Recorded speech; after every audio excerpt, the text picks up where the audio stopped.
பெருந்தோட்ட தொழிலாளர்களின் சம்பள விவகாரம் தொடர்பில் மாத்தளையில் இன்று இடம்பெற்ற ஊடக சந்திப்பில் சமூக நீதிக்கான வெகுஜன அமைப்பினர் கருத்து தெரிவித்தனர். இது நாங்கள் பார்க்கின்ற ஒரு தேர்தலுக்கான ஒரு ஏமாற்று நாடகம்.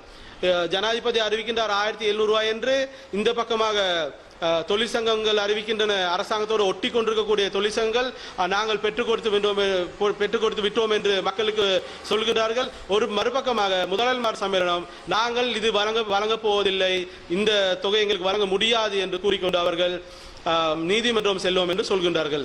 ஜனாதிபதி தேர்தல் வரைக்குமாக இந்த சம்பள விவகாரம் இழுபட்டு கொண்டு செல்ல போகின்றது. 2000 ரூபாய் அடிப்படை சம்பளம் வழங்கினால்தான் இன்று இருக்கக்கூடிய வாழ்க்கை சூழலை, வாழ்க்கை நிலைமையை எதிர்கொள்ளக்கூடியதாக இருக்கும். அரசாங்கத்துக்கு முடியும், அரசாங்கத்தினுடைய கட்டுப்பாட்டு கீழே இருக்கக்கூடிய தோட்டங்களுக்கு முடியும். தோட்டங்களிலே 1700 ரூபாயாவது நீங்கள் நடைமுறைப்படுத்த முடியும். நீங்கள் முதலாவது அரசு தோட்டத்தில்